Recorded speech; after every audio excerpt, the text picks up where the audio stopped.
बाद में बात करते हैं। आ जाओ आप लोग, ये लो आप लोग की सैलरी, ठीक है? महीना मुकम्मल होने से पहले दी जा रही है, इसलिए कि आप लोग बड़े अच्छे तरीके से काम कर रहे हैं। इसके अलावा कोई प्रॉब्लम? जी सर, प्रॉब्लम तो है, जमीन फिरौन की तरफ से हम पर जमीनी फिरौन?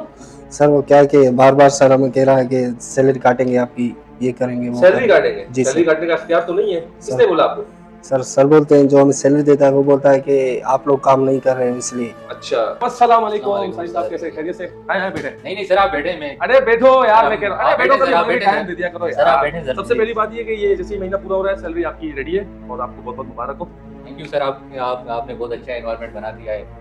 आपकी वजह से हमें कोई मसला नहीं है, हमारे सारे मसले अरे हल हो मसला तो जाते साजिद हैं। साहब आपकी वजह से भी नहीं है, लेकिन थोड़ी सी एक बैड न्यूज ये है कि 20% आपकी सैलरी काट दी गई। सर 20% जी, मैं 20% अफोर्ड नहीं कर सकता सर। मेरे गैस का बिल है, बिजली का बिल है, मेरे साथ 1000 प्रॉब्लम्स है, स्कूल के बच्चों की फीस है। साहिद साहब, आपको पता है बॉस का ऑर्डर है, लेकिन मैंने बॉस से रिक्वेस्ट की थी। मैंने कहा बॉस, ये जिम्मेदारी के साथ काम करते हैं, पूरी टीम को माशाल्लाह एक साथ लेके चल रहे हैं। आपके लिए अच्छी खबर ये है कि बॉस ने कहा कि आपका प्रमोशन कर दिया जाए। अरे सर, आपके होते हुए कुछ भी हमारे साथ बुरा नहीं हो सकता सर। नहीं इंशाल्लाह बुरा तो नहीं होगा, लेकिन बस थोड़ा सा यहाँ प्रॉब्लम ये है कि आपका सिर्फ ओहदा बढ़ेगा, तनख्वाह नहीं।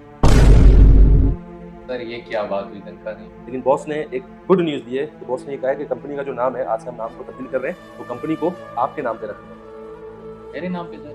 बिल्कुल आपके नाम पे रख रहे हैं। आपको ख्वाब जैसा तो नहीं लग रहा है? सर, ये तो बिल्कुल ख्वाब है मेरे हाँ, लिए। नहीं ख्वाब नहीं है, हकीकत है। बॉस कहते हैं कंपनी आपके नाम पे रख रहे हैं, क्योंकि कंपनी हो रही है आज से बंद। सर ये क्या है अब? ये है कि साजिद साहब, थोड़ा सा मैंने आपके साथ मजाक किया था, उसके लिए मैं माजरत खवाऊँ। लिहाजा ये कि कोई हमने आपकी सैलरी नहीं काटी, आपकी सैलरी बिल्कुल पूरी है, और सिर्फ आपको बताने का मकसद ये था कि ये अच्छी बात नहीं है कि आप किसी को कहें कि आपकी सैलरी काट दी जाएगी, ठीक है ना? तो आप